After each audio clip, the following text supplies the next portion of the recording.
வணக்கம், welcome to Jaya's kitchen.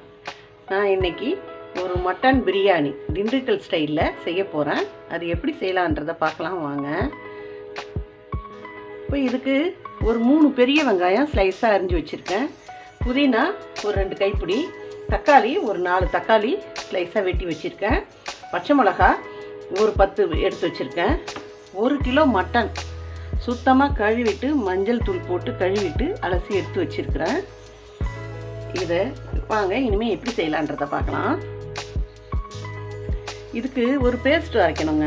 இந்த சின்ன வெங்காயம் ஒரு 100 150 கிராம் இருக்கும். அது இந்த 150 கிராம் சின்ன வெங்காயத்தை உரித்து எடுத்து வச்சுருக்கேன். இதை அரைச்சிக்கணும். இஞ்சி ஒரு 50 கிராம் எடுத்து வச்சுருக்கேன். ஸ்லைஸாக வெட்டி வச்சுருக்கேன், தோல் சீவிட்டு அதையும் நைஸாக அரைச்சிக்கணும்.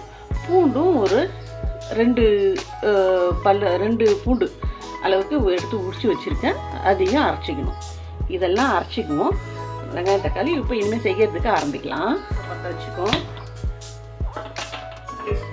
பாத்திரத்தை வச்சுக்கலாம், சூடாகணும். இது ஒரு 150 கிராம் எண்ணெய் போட்டுக்கிறேன்.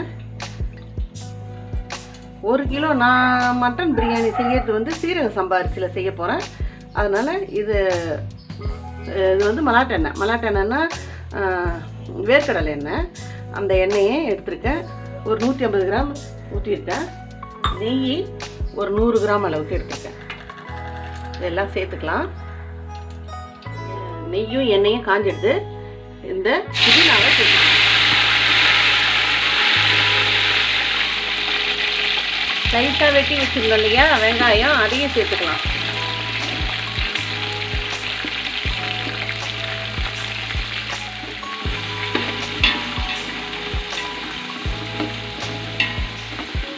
நல்ல வாசனை வருதுங்க. நான் இந்த மாதிரி செய்தது கிடையாது, சொன்னாங்க, நான் செய்கிறேன். புதினாவை முதல்ல சேர்த்தா வாசனையாக இருக்குன்னு சொன்னாங்க. அதனால் நான் இதில் சேர்த்து இந்த மாதிரி செய்கிறேன். இந்த வெங்காயம் நல்லா வதங்கணுங்க.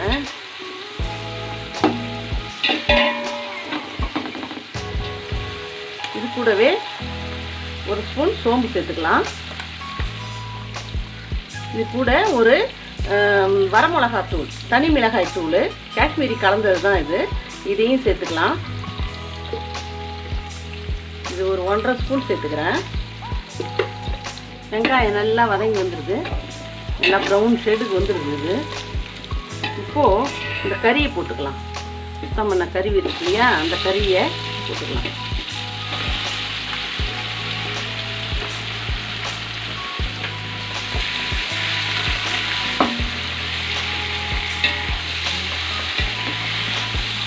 கறியை ஒரு கிண்டி வதக்கியாச்சு. இந்த கறி வேகிறதுக்கு ஒரு 1/2 லிட்டர் தண்ணி போட்டுக்கலாம். நல்லா வேணும் இல்லையா, 1/2 லிட்டர் தண்ணியை போட்டுக்கலாம். இந்த கறி நல்லா வேகட்டும். அடுப்பை ஒரு ஆஃப் ஃப்ளேமில் வச்சு நம்ம இதை வேக போடுவோம். இது நல்லா வேகட்டும். மூடி போட்டு வச்சிடலாம். திறந்து பார்ப்போம். கறி இலை ஆட்டுக்கறி, அதனால் வெந்துடும். இப்போ இந்த கறி எப்படி பார்க்கணுன்னா பாருங்க, இப்படி பிச்சோம்னா சதை வரணும். கையில் லைட்டாக பிச்சு எடுக்கிற மாதிரி வருது பாருங்க. இதுதான் பதம். இந்த மாதிரி வந்ததுன்னா கால் வேக்காடு.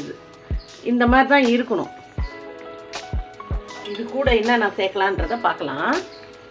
இப்போ இது வெந்திருக்குது.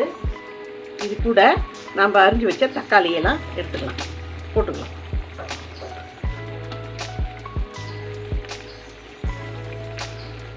இஞ்சி பூண்டு அரைச்சிட்டோம், அதையும் சேர்த்துக்கலாம். இஞ்சியும் அரைச்சி வச்சிட்டோம், அதையும் சேர்த்துக்கலாம். இந்த சின்ன வெங்காயம்லாம் அரைச்சோம் இல்லையா, அதையும் சேர்த்துக்கலாம்.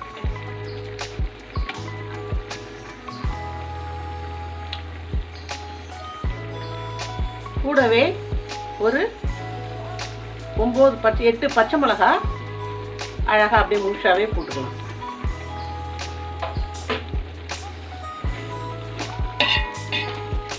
இதுக்கு மசாலாலாம் இதுதான் நம்ம இப்போ இனிமேல் தான் நம்ம சேர்க்க போகிறோம். ஆல்ரெடி வந்து சில்லி பவுட்ரு சேர்த்துருக்குறோம். மிளகா வேறு நம்ம இந்த மாதிரி போட்டிருக்குறோம். இத்தனை மிளகா போட்டிருக்குறோம். பச்சை மிளகா, இந்த பிரிஞ்சி இலை ஒரு 4 இலை வெட்டி பெருசாக இருந்தது, அதனால் வெட்டி வச்சுருக்கேன். ஒரு 4 இது போட்டுக்கலாம். ஜாதி பத்திரி 1 போட்டுக்கலாம். மராட்டி முக்கு 2, ரோஜாப்பூ இதழ் கொஞ்சமாக போட்டுக்கலாம். ஸ்டார் அனைஸு 1 சேர்த்துக்கலாம். ஏலக்காய் 2, சின்னதாக பட்டை 2, கிராம்பு ஒரு 5 கிராம்பு போட்டுக்கலாம்.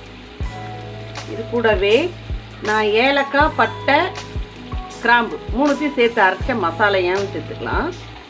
அது கொஞ்சமாக சேர்த்தேன், அதனால் இது கொஞ்சம் ஒரு ஸ்பூன் அளவுக்கு சேர்த்துக்கலாம். இது சின்ன ஸ்பூனு, அதனால் இது 4 முறை எடுக்கிறேன். 1 ஸ்பூன் போட்டாலே போதும்.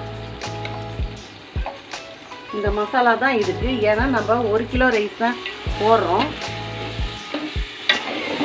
இதெல்லாம் சாந்தா அப்படியே திக்காக வரணும். அதுக்கப்புறம் தான் நாம் தண்ணியை ஊற்றி ஊற்றணும், அரிசி போடணும். இது வந்து இந்த தண்ணியெலாம் ட்ரை ஆகிடும். இதுலேயே ட்ரை ஆகிடும். இந்த சாந்து வந்து நல்லா வெந்து வரணும்.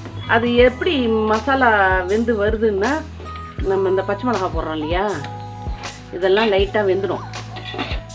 தயிர் ஒரு 100 கிராம் அளவுக்கு சேர்த்துக்கலாம். தயிர் தான் வந்து அந்த கறியை வந்து சாஃப்டாக இருக்கும். எப்போதுமே எல்லாருக்குமே தெரியும், தயிர் வந்து கறியை சாஃப்டாக இருக்கும். கூடவே வெட்டி வச்ச கொத்தமல்லியை சேர்த்துக்கலாம். இப்போ திறந்து பார்க்கலாம்.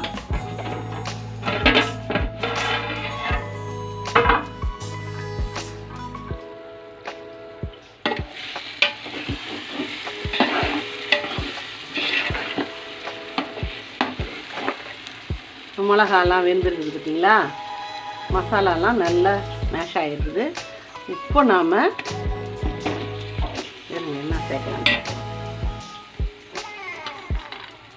முந்திரியை சேர்த்துக்கலாம்.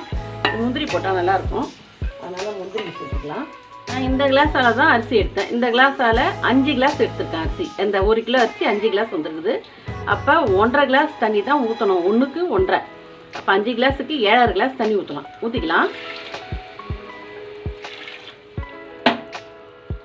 3, 4, 6, 7, 7.5 இந்த தண்ணியை ஊற்றி நல்லா அடுப்பை, கறியும் கொதி வரும்.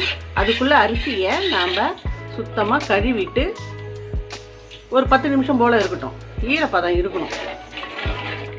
அதுக்குள்ளே இந்த தண்ணி வந்து கொதிக்க ஆரம்பிக்கும். நம்ம அப்போ அரிசி உலைய போடலாம். 1 கிலோ அரிசிக்கு 1 கைப்பிடி கல் உப்பு, நம்ம 1 கைப்பிடி இதை சேர்த்துக்கலாம். சரியா, லைட்டாக கறிக்கிற பதம் இருந்தால் தான் பிரியாணி நல்லாயிருக்கும். வெந்து வரும்போது நல்லாயிருக்கும். நல்லா கொதி வரட்டும், மூடி வச்சுடுவோம்.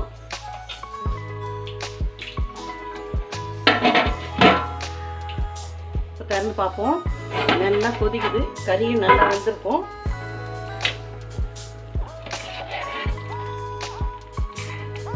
பாருங்க, கறி நல்லா வெந்துருக்கு, பசன்னு. இப்போ அரிசி போட்டுக்கலாம்.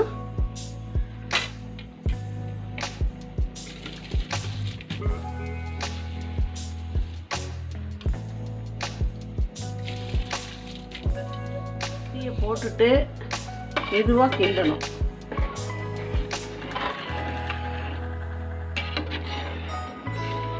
அப்படியே மூடி வச்சுருவோம்.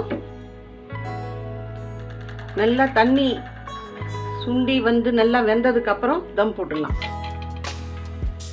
நான் தம் போடுறது பக்கத்தில் இருக்கிறத எடுத்து மேலே வச்சுக்குவேன்.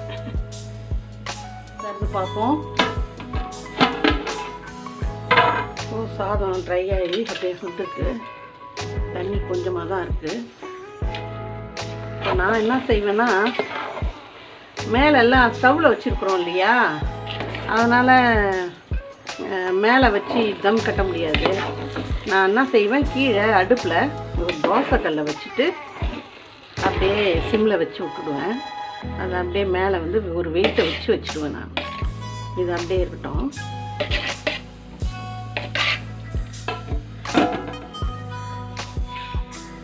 மேலே ஒரு தோசைக்கல்லை வச்சுட்டு அது மேலே என்ன மாதிரி வச்சுருவேன் நான். சூடான ஒரு வெயிட்டை தூக்கி வச்சுருவேன். ஒரு 5 நிமிஷம் அப்படியே இருக்கட்டும். அதுக்கப்புறமா பார்க்கலாம். இப்போ பார்க்கலாம். இல்லை தம் கட்டி வச்சுருக்கிறத இறக்கிடுவோம். சூப்பராக ரெடி ஆகிடுச்சா. கொஞ்சமாக புதினாவும் மல்லித்தழையும் போட்டு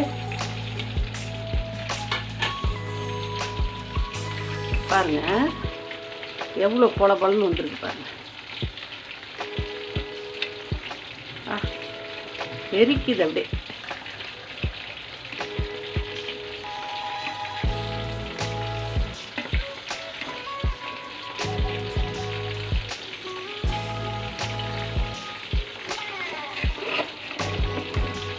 அதே வரணும். அடியிலேருந்து எல்லாமே பழன்னு இருக்குங்க. பிரியாணி, மட்டன் பிரியாணி ரெடி ஆயிடுச்சு.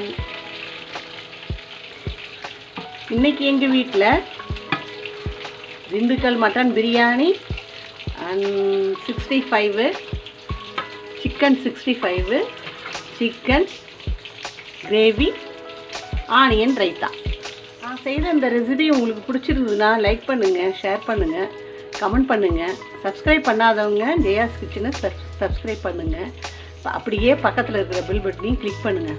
நான் போடுற வீடியோ உங்களுக்கு டைரெக்டாக வந்துடும். தேங்க்யூ. நெக்ஸ்ட் ரெசிபியில் பார்க்கலாம்.